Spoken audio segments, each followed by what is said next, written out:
This is Jimmy Burns from Malvern, Ohio, and you're listening to BBQ Central. Happy to have you aboard here for the really big barbecue show. Boing. We cook because we have to, and we grill because we want to. Hit me. Fine, how you doing? You have a great show. I'm a big fan. Boing. So what seems to be the problem here? This man looks like he's dead, and he's in the crackle.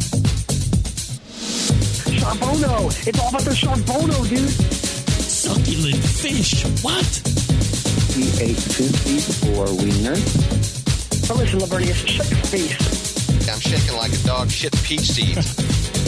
We have top men working on it right now. Top men.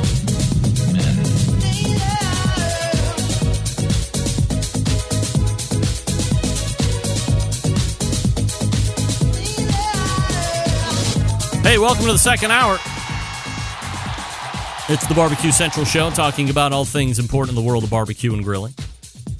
We do it right here from Cleveland, Ohio. And I'm Greg Rempe. Thanks for tuning in. Don't forget, if you missed the first hour of the show or you heard a great segment interview that you really want to go back and listen to again, don't worry. The whole show's being podcasted or recorded right this very instant. So you always have the opportunity of going back. That's right.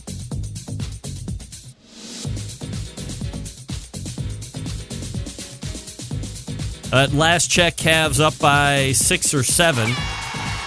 That's good. Third quarter-ish. If you want to jump in, 216-220-0966. Greg at thebbqcentralshow.com. My email address still to come on the show a little bit later. Melissa Cookston from Yazoo's Delta Q, also from Memphis Barbecue Company, also Steak by Melissa. Lots to talk with her about, especially as it relates to the Memphis in May 2018 Barbecue World Championship, which is this weekend. Maybe you saw this. According to Fox13News.com, woman who killed husband may have served remains at a barbecue. An Indiana woman who injected her husband. Nothing funnier to a bunch of barbecue people than hearing a murder recital or murder report with barbecue in the title. Say, an Indiana woman who injected. Not only is Butcher's barbecue injections great for your briskets or pork butts, it's great for your husbands, too. An Indiana woman who injected her husband with a lethal dose of heroin before smothering him with a pillow may be responsible for 9 other deaths and is suspected of serving her lover's remains to unsuspecting neighbors at a barbecue. Let me get this right. This lady injected her husband, and obviously the love is running deep. Injected her husband with a lethal dose. That means he's going to die. Lethal. Lethal dose of heroin. I can only surmise became agitated or impatient or didn't want to wait for that lethal dose of heroin to actually kill her husband that she must love dearly. And said, hey, forget this. I'm going to take this pillow that's right next to me and smother his ass. Forget about overdosing him on purpose with this heroin. Now I got to snuff him out with this pillow. Kelly M. Cochran, 34, was sentenced to 65 years in prison last month after admitting to killing her husband, Jason Cochran. But she was already serving a life sentence for killing and dismembering another lover, Chris Regan, who vanished in 2014, in the Indy Star reported. An upcoming documentary called Dead North, set to air on May 28th and May 29th, on Investigation Discovery, probes other possible murders that may be linked to Cochran. Cochran's family told investigators she may have killed as many as 9 people and buried their bodies throughout the Midwest. Her friends and family also told investigators the stomach-churning tale of how Cochran allegedly served Reagan's remains to her neighbors at a barbecue. Yikes! Iron River Police Chief Laura Frieso, who investigated Regan's disappearance, said she met Cochran and her husband during the probe, court documents stated. The investigator learned Cochran was having an affair with Regan, but the case went cold until Jason Cochran died in February of a suspected overdose. Later on, investigators found he was murdered by his wife. Cochran admitted she and her husband lured Regan inside their home and shot him, then dismembered his body before dumping his remains in the woods. Probably also used a chainsaw after dismembering poor Mr. Regan and used it to cut down some oak to char his or to smoke his remains for the neighbors. That's efficient thinking.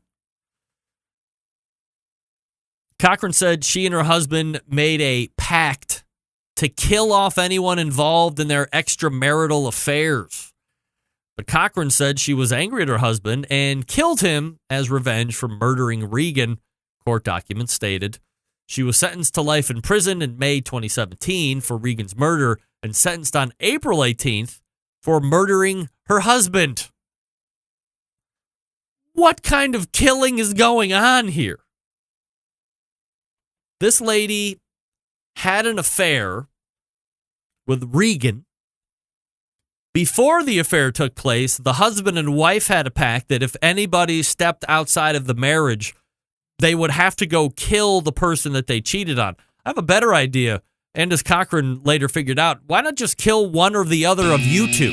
Get that freak stuff out of here. What if the person you're luring into this death trap didn't understand the death pact that you guys had?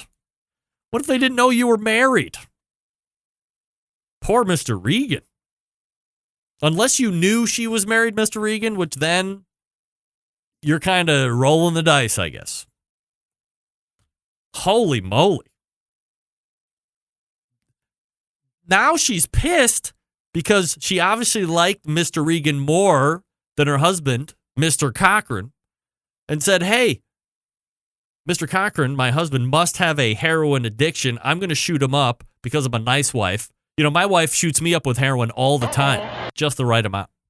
That's why I'm able to keep this nice figure, nice and skinny with my eyes look like they're sunken in my head. It's called heroin chic. I achieve it very well. But my wife shoots me up with only the right amount of heroin. This lady said, screw it. I'm going to play like I'm the nice wife and shoot my husband up, but I'm going to give him a lethal dose, except for the fact she grew impatient while he was dying and smothered him with a pillow. Wow, that's great. I love it. Let's see. There was something else I wanted to talk to you about. Well, I don't think I'm going to have time. But would you eat a lab burger? We just talked about it a little bit ago. Would you eat a lab burger? Synthetic meat created from animal stem cells could be on the shelves by the end of the year, claims an expert. Lab-grown meats have been hailed as a solution to climate change and ending global hunger. That is, if you believe in climate change. Get that freak stuff out of here. No one manufacturer claims synthetic burgers created using animal stem cells could be on sale sooner than we think. John Tarek, CEO of San Francisco-based Clean Meat,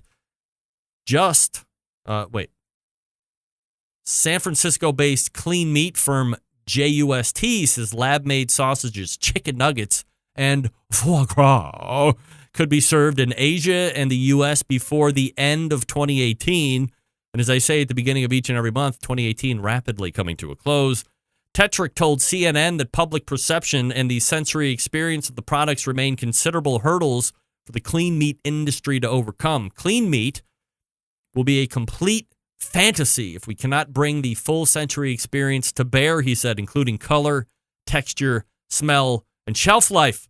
Communications issues and regulatory issues also present considerable challenges to clean meat firms, he said in a separate interview with The Guardian. Other companies forecast that they're still a few years away from mass-marketed lab-grown meat products.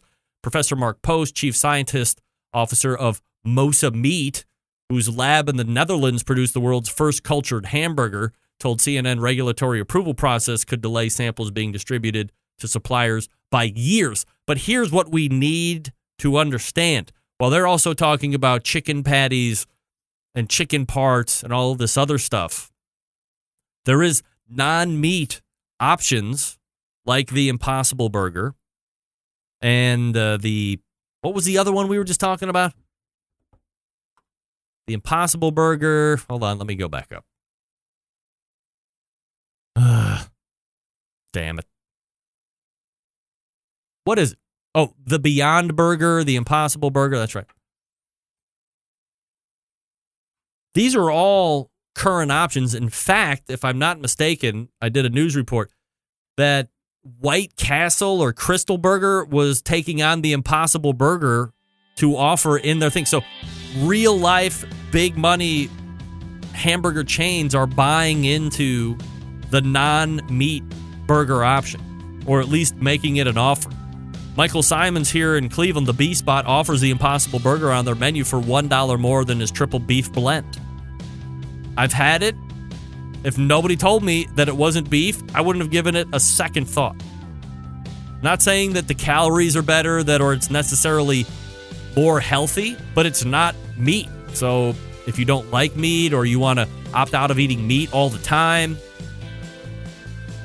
the Impossible Burger and the Beyond Burger are real-life available options for you to try right now. Try it right now. In fact, I might make a video of it. How about that? I also might make a video of me cooking them on my new Traeger Timberline 850. That's right, Traeger grills. Behind every great meal is a great grill, but not just any grill, a Traeger grill. And the Timberline is Traeger's most advanced grill yet. It allows you to grill, smoke, bake, roast, braise, and barbecue like a pro, no matter what your level. Thanks to the incredible wood-fired taste. Seriously, you don't know flavor till you're cooking with it. Traeger grills use all-natural pellets as fuel, so it's literally cooking with flavor. From lone slow-smoked ribs to a seared steak, even a baked apple pie. And by the way, if you think that's a bunch of BS, DVQ baked an apple pie on her Traeger Timberline just this past weekend. Traegers can handle it all, and the Traeger Timberline makes it even easier thanks to the Wi-Fi capability. You can check on your cooks, kick up the temperatures, set custom cooking cycles anytime, anywhere, all from your smartphone on the Traeger Grill app. In fact, I got to go check out my brisket right now. Find one at your local Traeger dealer or check them out online at TraegerGrills.com. Want to beef up your barbecue game? Who doesn't? Traeger shop classes are going coast to coast, bringing barbecue knowledge and amazing wood-fired food everywhere they go, taught by professional pitmasters. You'll take home all the skills you need to reach barbecue glory in your neighborhood or on your cul-de-sac. Find a shop class right near you today. Sign up at TraegerGrills.com/shop class. That's TraegerGrills.com/shop class. Or again, to check out the cooker line, both the Pro and the Timberline series, TraegerGrills.com. That's TraegerGrills.com. Looking forward to cooking on my Traeger this coming weekend. Very excited. Might have the Impossible and Beyond Burger Challenge, and I might use Bubba Burgers as well. That's my favorite beef frozen burger. Why not? Let's do this thing, right? Yeah. But Kinger, soy burgers, not the same thing. Impossible Burger, way different.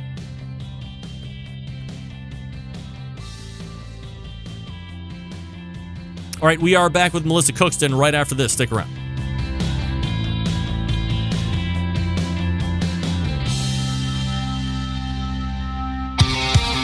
The only show giving you a monthly visit from a doctor of barbecue. A man actually named Meathead. The author of a barbecue Bible. Bloggers, reviewers, competitors, and manufacturers by the dozens. It's the Barbecue Central Show. Once again, here's your host, Greg Rempe. Hey, Smoking with Smithfield committed cooks. Make sure to head to smokingwithsmithfield.com and report your first place wins to claim all of your prizes, both in the ribs and the pork categories. Smokingwithsmithfield.com. Have you registered to compete in the American Royal pork loin ancillary category. Have you? Smithfield just increased the prize purse to $6,000, Polly. Make sure you sign up on the American Royal website today, and don't forget to sign up for the Smithfield Classic, which will be in Richmond, Virginia on September 29th. So still a little bit to get out there, but don't get bumped out. Sign up now. To sign up, reach out to Jesse with Big Papa Smokers. Jesse, Jessie, Jesse at bigpapasmokers.com. That's Jesse at bigpapasmokers.com. We'll see you at the Smithfield Classic. All right, my guest in the second hour is a BBQ Hall of Famer. She is a cookbook author, restaurant owner, TV personality. Her team has won Memphis in May world title twice already, 2010, 2012, five-time winner of the hog category. This weekend, she's looking to add number 6 to the hog, 3 to the overall title, checking in with the show because she is perhaps the biggest single believer in the Barbecue Central show karma ever.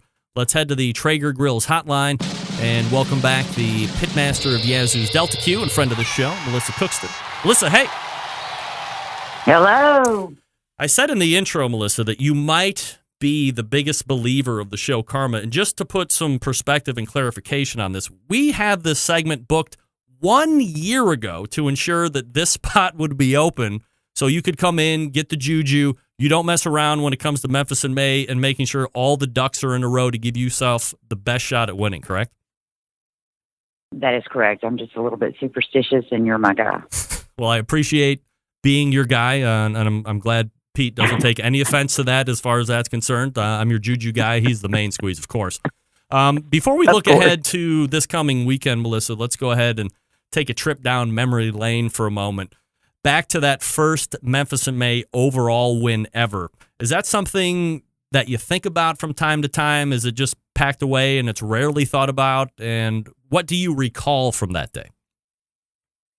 Not much. I think all wins are a little euphoric, but that one I was so surprised. It was, I don't know.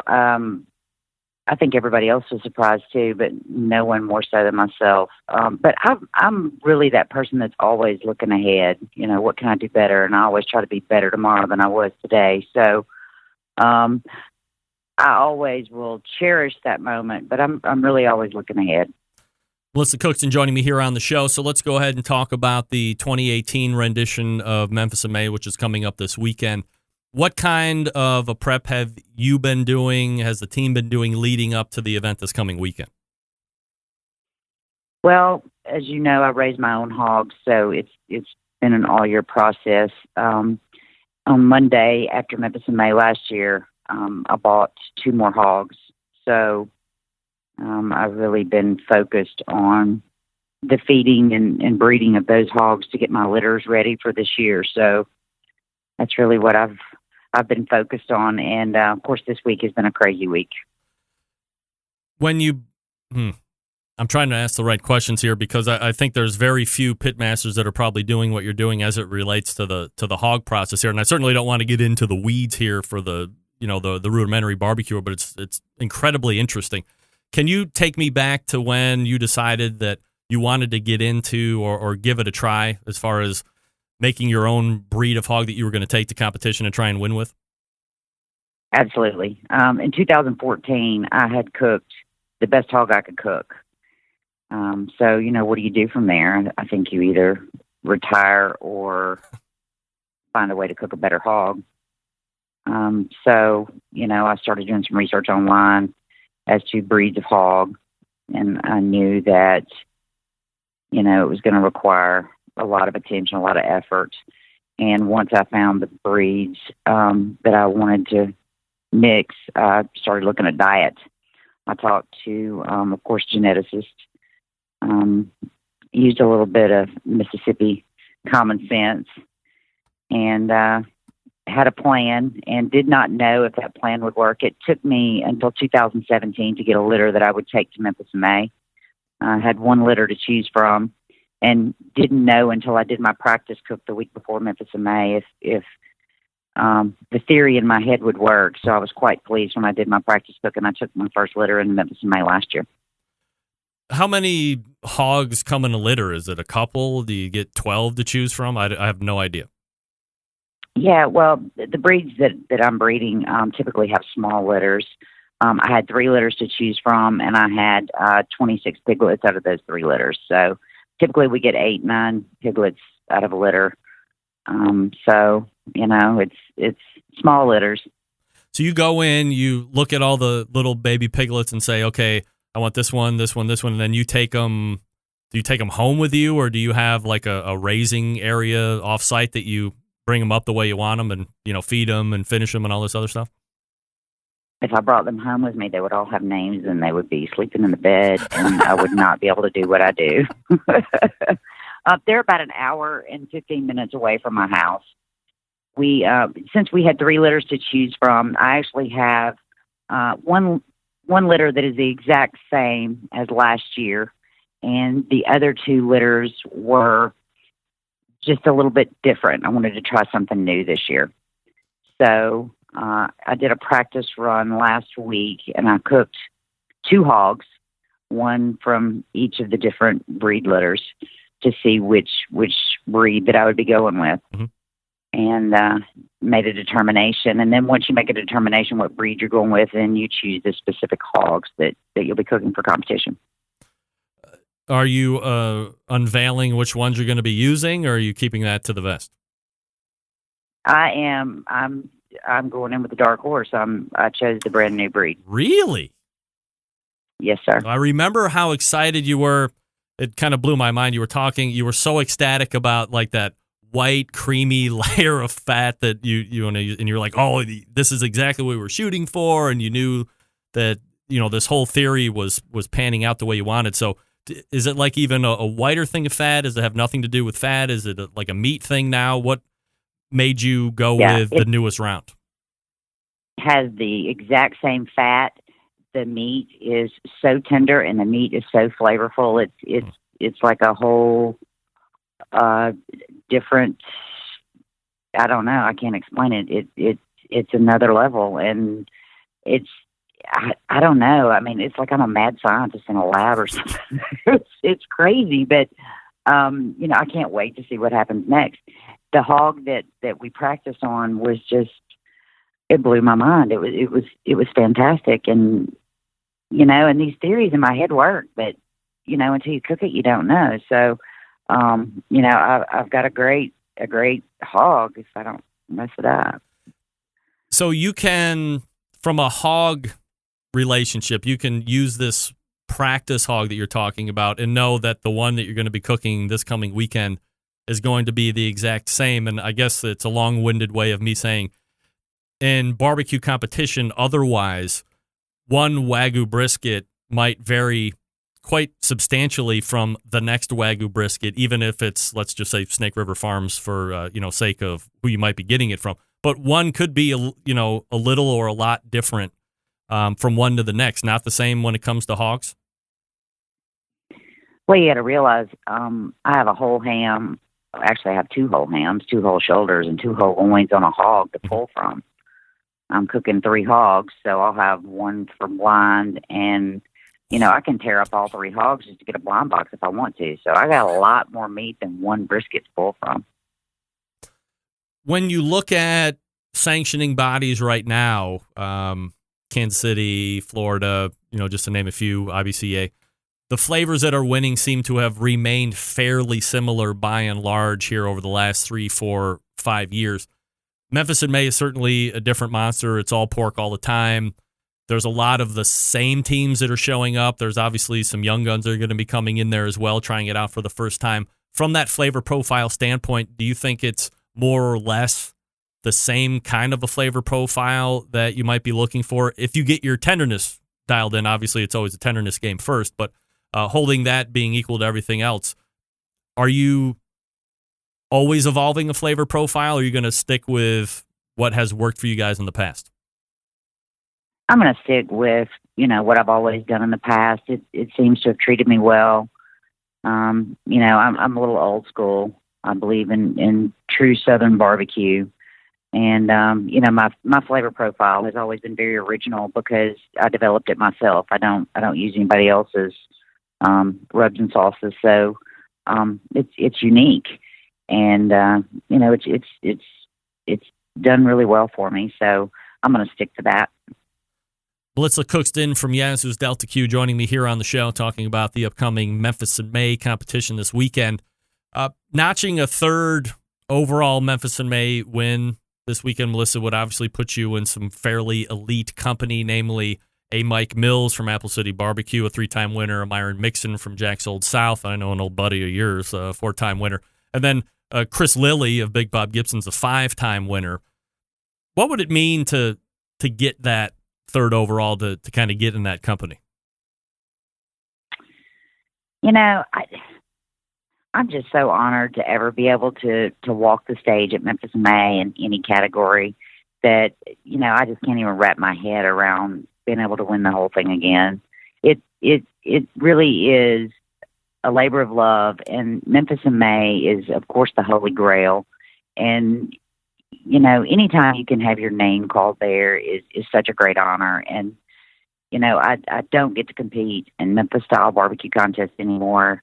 You know, I'm there because I love it.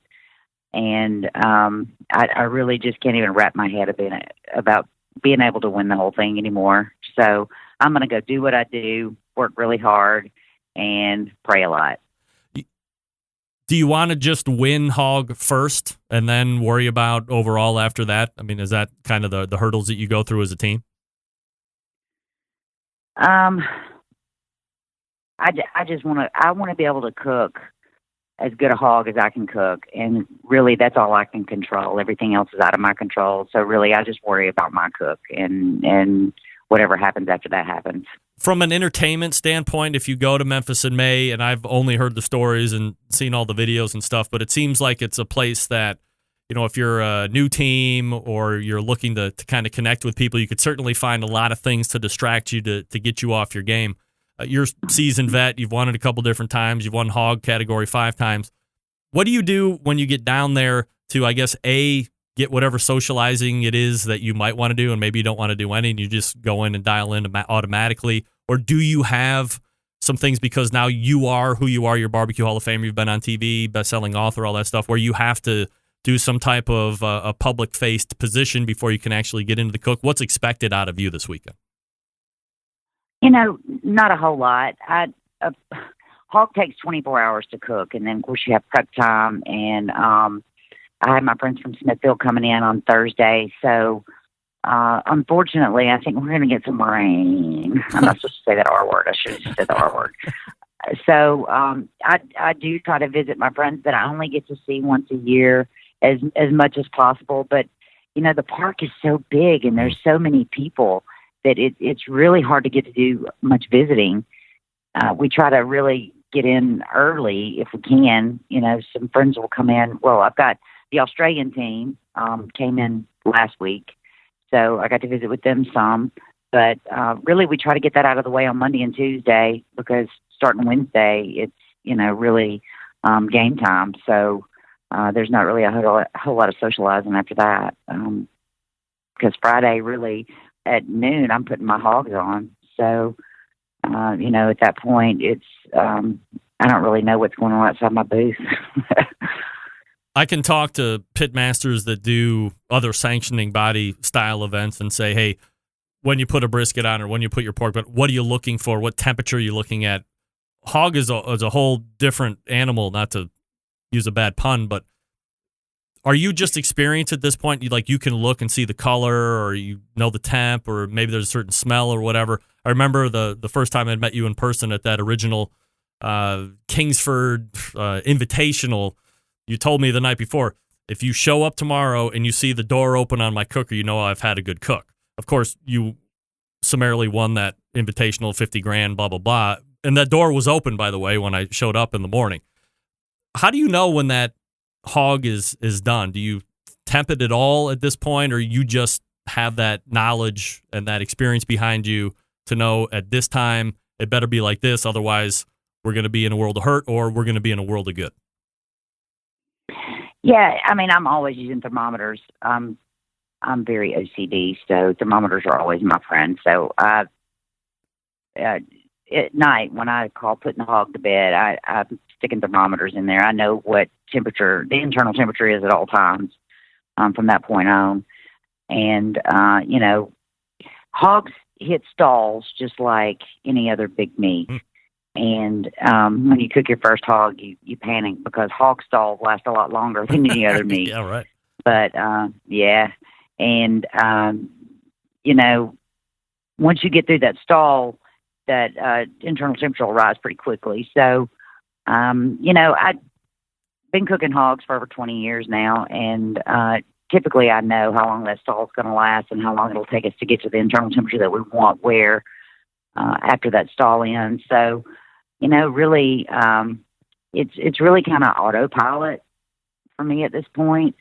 But, you never know. Sometimes you have a stubborn hog that just doesn't, and you have to be able to adapt and overcome those circumstances. And that's just, with cooker temperature and knowing when to increase and back off on your cooker temperature if it's cooking too fast or cooking too slow. But, that all comes with experience. So if you're doing 3 hogs, do you stagger start times? Because if you make it into finals, then you're going to use a different hog. You're not using the same one for a blind box that you would use for like a public appearance, correct? I throw everything I have into preliminaries. So all 3 you'll finish at the same time? Well, blind box and on site is at the same time. Oh, okay. So, right. So all 3 will finish at the same time. Melissa Cookston joining me here on the show. I obviously, you want to win, but are there teams that you're tracking right now that seem to be doing well in shoulder or ribs or other whole hog cooks that you always kind of keep an eye on to see how they're tracking during the course of the competition? No, I just worry about what I'm doing. I quit a long time ago worrying about the Joneses. Yeah, they can get you off the game, right? I don't know. What I do and the work, we just have a 2-person team, so I don't have time to pay attention over the fence. Melissa, do you mind if I keep you over for another segment? We can ask you a couple off-topic, non-Memphis and May questions. Sure, I got a whole pot of coffee. All right. Stay with me. Hold on 1 second. We're talking with Melissa Cookston, Yazoo's Delta Q, and a whole pot of coffee.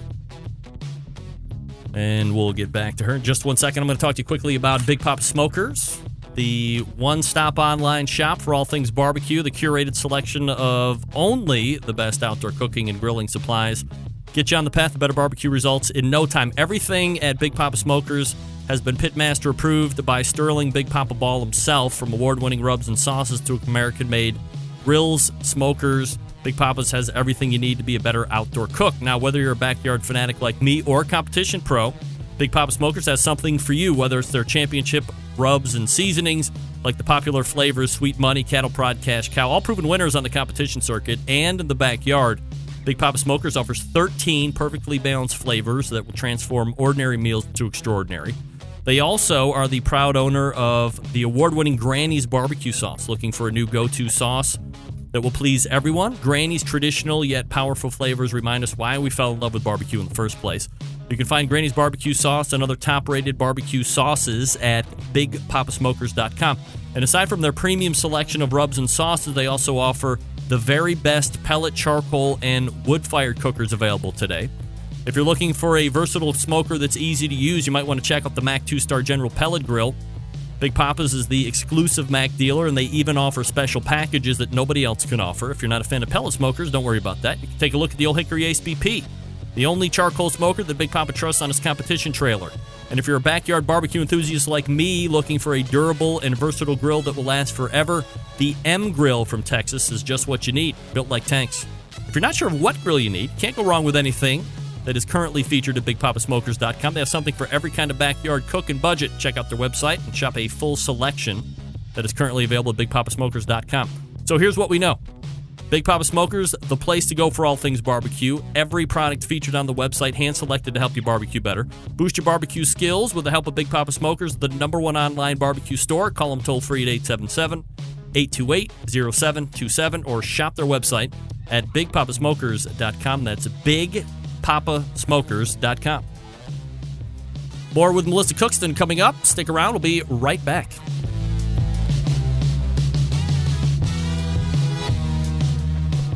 Continuing to produce incredibly mediocre content in an exceptionally professional way.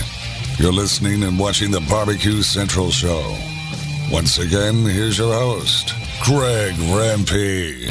This segment brought to you by Fireboard. Monitor up to 6 different temperatures simultaneously. Connect to Wi-Fi for cloud-based monitoring or connect via Bluetooth. And if you have Alexa or Google Assistant in your home, you're in luck because Fireboard fully integrated with both. Find out more by visiting fireboard.com or call 816-945-2232. Fireboard.com. 6, right? Wow. All right, talking a little Memphis in May with the pitmaster of Yazoo's Delta Q, Melissa Cookston. Thanks for hanging with me through the break there, Melissa. Absolutely. You're going to be showing up on site Wednesday? Is that tomorrow or Thursday, or when are you going to be on site? Tomorrow. All right. So, I mean, that's a long weekend, extended weekend, right? Oh, yeah, we loaded in last weekend. Oh, so you're all set up. You're just actually showing up now tomorrow. Well, not really. We just got our tent up tonight. Oh, wow. We were like the last person in the park to get our tent. Let's go ahead and hit some rando barbecue topics. Well, I guess before I get to that, one last question. As the week starts to progress, do you see a lot of teams stopping through Memphis Barbecue Company or Steak to eat and kind of say hi real quick, or do you not see a lot of teams doing that? Well, I'm at the park, but they give me a shout-out on Facebook, or they text me, or they call me. But I get a lot of support and love from my friend Jess. You are a Barbecue Hall of Famer. And somehow or another, no names please, I got my hand on a list of, I guess, what is the final nomination list. So 3 of these people will eventually get into or will be the 2018 class for the Barbecue Hall of Fame. You have Tootsie from Snows, you have Tuffy Stone, Jamie Geer, Columbus Hill, Karen Putman, Rodney Scott, C.B. Stubblefield, Helen Turner, Charlie Burgos.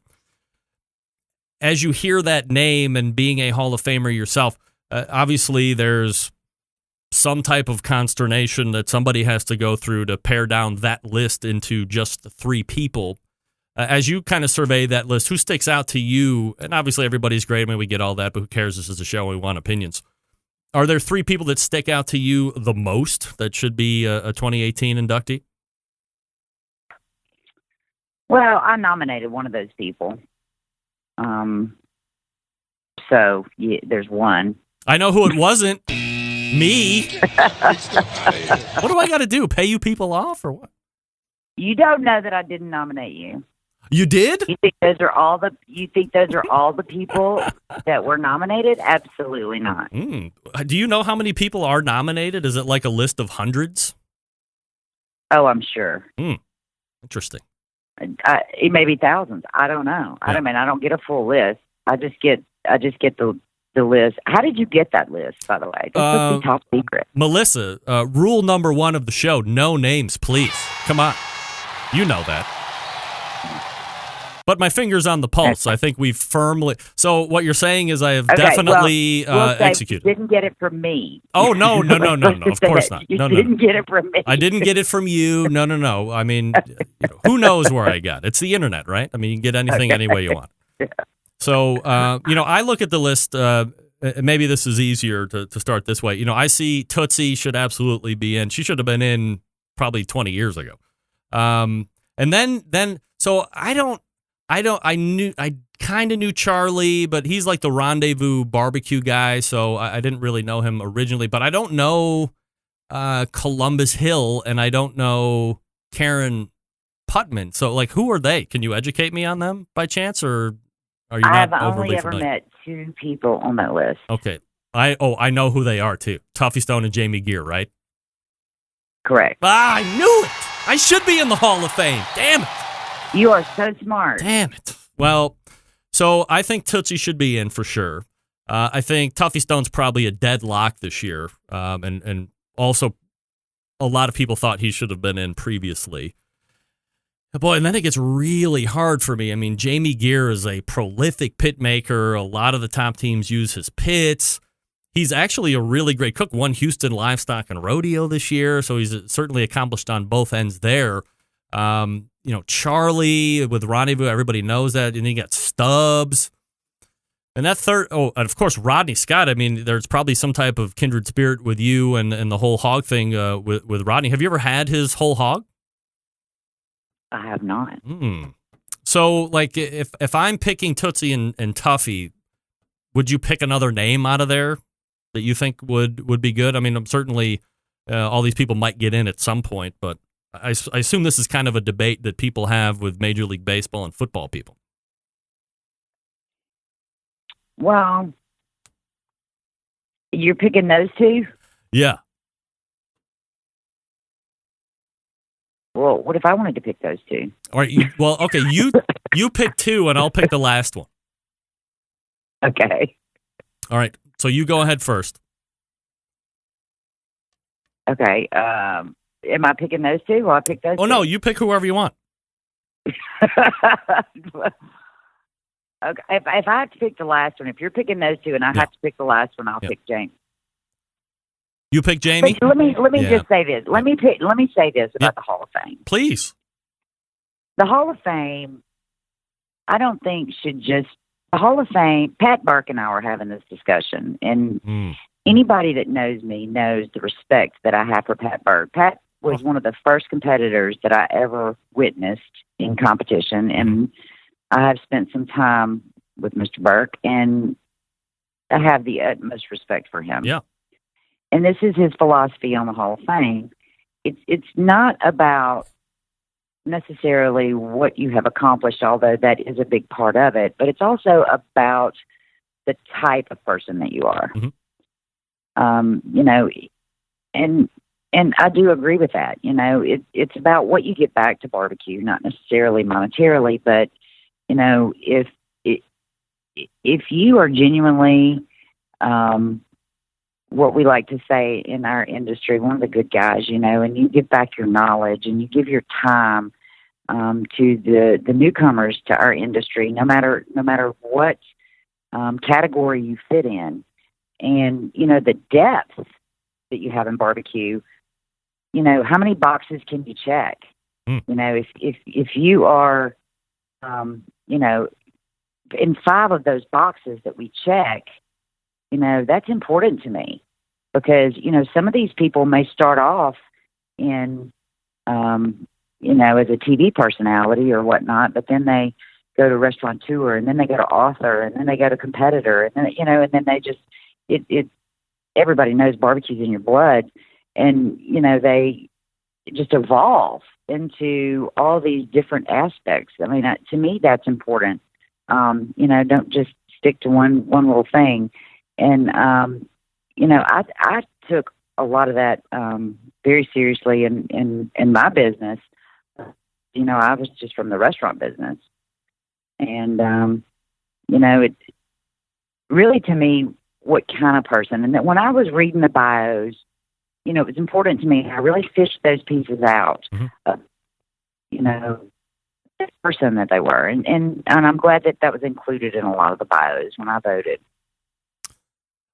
Melissa Cookston joining me here on the show. I could just go on and on about the Hall of Fame and thoughts and this and that, but no reason to bore everybody with it. So let's talk a little bit about the business of barbecue, and certainly you're doing it in a number of different ways. You have, obviously, the Memphis Barbecue Company. How have you found that here over you opened up, you hit gangbusters, I believe you have multiple locations at this point with Memphis Barbecue Company. And, I'm just wondering, how does the business of barbecue find you in 2018? Are you still as happy and as excited about it as you were when you opened? How much fun is that? I used to be proud that I cooked 2,000 pounds of barbecue a year in competition. Now I cook 4 tons of pork a week. 4 tons? Yeah, wow. In one restaurant. Wow. I get to play with it every day, all the time. I just get to barbecue all the time. That's fun. The steak. I mean, I have cookers rolling 24 hours a day, 7 days a week. So, I mean, that's the utopian job. And I do want to point out, because I think that a lot of the restaurateurs that, were on the circuit quite a bit. I mean, obviously, you used to compete quite a bit more than you currently do, which I'm guessing is, certainly some by choice, but you have other responsibilities, namely restaurants, in order to run and make sure that that business side is being handled, and that doesn't afford you a tremendous amount of free time to get back out on the circuit or whatever. But you're competing every day. You're in food every day. So if somebody doesn't see you on the competition circuit anymore, shouldn't be chalked up to they're just not out there anymore. So you should be discounted by any point. If anything else, you shouldn't be overlooked at all, because you are in it every single day, cooking every single day, competing every single day. I'm practicing every day. Yeah. With 4 tons of pork, by the way. Let's talk about the steak by Melissa. And I kind of am fascinated, just to give you a quick backstory. So my oldest plays competitive volleyball at national level, JO volleyball. And when it's just her and I, when we travel around, and usually it's somewhere Mississippi and then east, when it's just her and I, we travel and try and find like the high-end steakhouse in whatever city we're in at that point in the country, and then review. And we always get ribeye steaks, and we always get it cooked the same way, and then we go ahead and give our own reviews to each other, and it's kind of like a dad-daughter bonding moment. What do you try to execute in your steak restaurant? What cuts are you using? What grades are you using? Are you trying to tap a certain market or a certain affluence? What's the whole setup there? Well, I came from the Mississippi Delta, and in the Delta, there are a lot of what we term Delta steakhouses.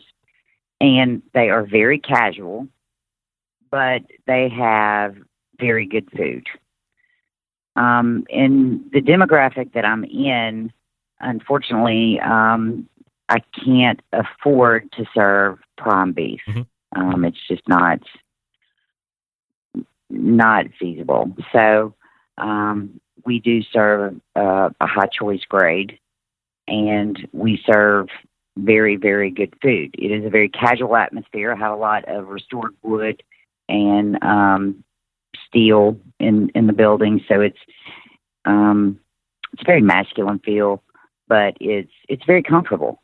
And I put a little twist on everything on the menu. I have things like calamari with orange chipotle glaze, and just things that you just don't normally get. But the steaks are grilled over a wood-fired grill, and they are seasoned very well with a grill and shake that is my recipe. And we give you a really good steak, and it comes with 2 sides, so everything's not a la carte. And we give you good service in a casual atmosphere. And that's really what I wanted to emulate, was that Delta-style steakhouse. So, if you're out hunting and you want to come in and get you a good steak, after lunch, before dinner, then feel free to come on in. I just read an article the other day, or I think I actually talked about it on the show last week, where there is a systematic behavior across steakhouses in the country where, for whatever reason, the people that are working there that are actually cooking the steaks have decided to get away from thermometers and go by the old poke test. And what we've created now is steakhouses purposely undercooking your steak because they can always bring it up a little bit. Of course, when you overshoot, you're at a throw-out situation. Nobody wants to do that. But it seems to become a practice of undercooking a steak. So if you order medium rare, it's definitely going to come out rare, if not a little bit more underdone than rare, like blue or whatever the hell that is. Do you guys use do you guys use thermometers and try and, my philosophy was, if I'm going to order a steak and I say medium rare or medium, I want it in that 135 or 145 range. I can do that at my house at a restaurant. I think by and large, you should be able to execute that. Is that a similar mindset that you guys have? If my grill cooks do not have a thermometer in their hands, they are in big trouble, and Mama Melissa will come through and pop them in the back of the head. Really?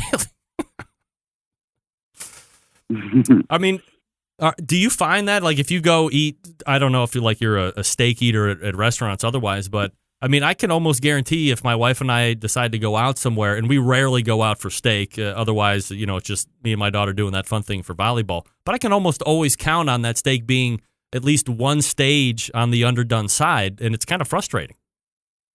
It is frustrating, and I agree. And, I don't care how good you are, how long you've been grilling, you're going to miss it. I don't care if it, mm-hmm. if it's one time out of 20, that's one time out of 20. And that's one too many. So guess what? A thermometer is right 20 times out of 20. And that, my friend, is perfection. That's right. And I love perfection. Melissa, from a competing standpoint, I mean, do you miss getting out, 15 or 20 times during the course of the year, or that was just the stage, and you did obviously very well when you were doing competition stuff, and now it's all about the business. Do a little Memphis in May here, and it's fun. What's your thought on competing? Maybe not as much. We are doing so many fun things now. I'm developing recipes. We're another cookbook. We've got trips planned. I mean, how much fun is that to travel the world and eat food and copious amounts of meat over flames? And I mean, I feel like that was a part of my life, and now I'm to a different part of my life, and this birthday will be a big birthday, and I'm not as young as I used to be, and I don't know, pulling that trailer up and down the road just doesn't quite have the appeal that it used to. Oh, but cooking copious amounts of meat all over the world does. Yeah, so, absolutely. Yeah. This coming weekend, Yazoo's Delta Q will be looking to notch the 3rd overall Memphis in May World Championship win and a 6th hog. And as I always say each and every time she comes on, since she was here on a Tuesday, it's pretty much a deadlock. So, you just got to show up. You and Pete got to show up, Melissa, and then collect your prizes, and away we go. If you win, we come and reconvene next Tuesday to talk about the big win. I don't know. I mean, it's going to happen. I appreciate the humbleness that you're showing here to the Centralites, but I mean, we all know it's going to happen, so it'll be great. Yeah. I'm going to do my best. I'm going to do my best. No doubt. That's somebody else. I'll be very anxious to see how that hog treats you. So good luck to you. Pass my good luck to Pete, and we'll see how it shakes out. Thank you. I appreciate you. You got it. There she is, Melissa Cookston. Yazoo's Delta Q. Too humble. Come on. You know it. I know it. Of course. Why would she go ahead and call her shot? Via the Traeger Grills Not hotline. like that. Not like that. Head down. Yummy. Keep moving. I'm going to do my work. We're going to cook the best hog that we can, and we're going to see where that takes us. I mean, is anybody else incredibly fascinated with the fact that she has gone out and basically invented the Yazoo's Delta breed of competition hog? Damn it! That was the question I was going to ask. Crap. Is that a business revenue stream that she's going to get into, or is she doing it also? Is she developing hogs for other people or other competition teams, or is she selling her hog? Can you sell your hogs for a premium price? Oh, man, I can't believe it. I had that right down there in my outline to ask about that. The business of breeding hogs, not only for you but for others. Wow, I mean, people have to be asking. She's going for her 6th overall hog win. You kidding me? Let's see how it plays out this weekend in Memphis in May. She's got a great shot. She was just on this show, for crying out loud, so you know the karma attaches. Booked a year in advance, by the way. Superstitious? Maybe. Smart? Yes. By the way, she said it. A thermometer is right 20 out of 20 times. Cook Shack manufactures smoker ovens for barbecue lovers with any amount of experience. Whether you barbecue in the backyard, on the competition circuit, or in a 5-star dining facility, Cook Shack has a unit that will do the job. And with a full line of barbecue sauces, spices, pellets, and wood chunks, it's the perfect one-stop shop. Cook Shack strives to be your barbecue resource center by offering cooking classes, online recipes, how-to videos, 2 blogs, smoke and grilling 101s, and a video cooking classroom. Check out their website at cookshack.com or follow them on Instagram, Facebook, YouTube, Twitter, Pinterest, and Google+. Get advice or share your passion for barbecue on the world-class barbecue forum. Cook Shack pellet-fired smokers are the choice of champions because they were designed by a champion, Ed Fast Eddie Morin. The FEC 100, PG 1000, always customer favorites. PG 1000 can double as a smoker and a grill. Low and slow, hot and fast, the pellet grill line gives you the most for your money. Cook Shack residential electric smokers, the number one smoker in the industry. High quality means high durability and versatility. Anything you can cook in your oven, you can make in a Cook Shack. Passion and dedication drives Cook Shack's manufacturing, with quality always being at the forefront. Get the best in barbecue since 1962. Call 800-423-0698. That's 800-423-0698, or visit the website cookshack.com. Let's wrap it up. Stick around. Be right back.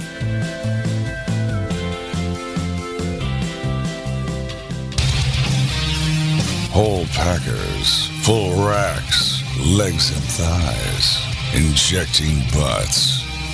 If you've never heard this before, you might think you found the best XXX show ever.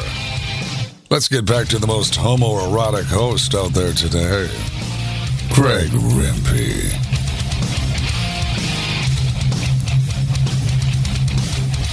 Hey, the National Barbecue News, dedicated to all things barbecue. Their goal to introduce new people to the barbecue world while keeping the barbecue enthusiast and professional informed on all current happenings and around the barbecue nation.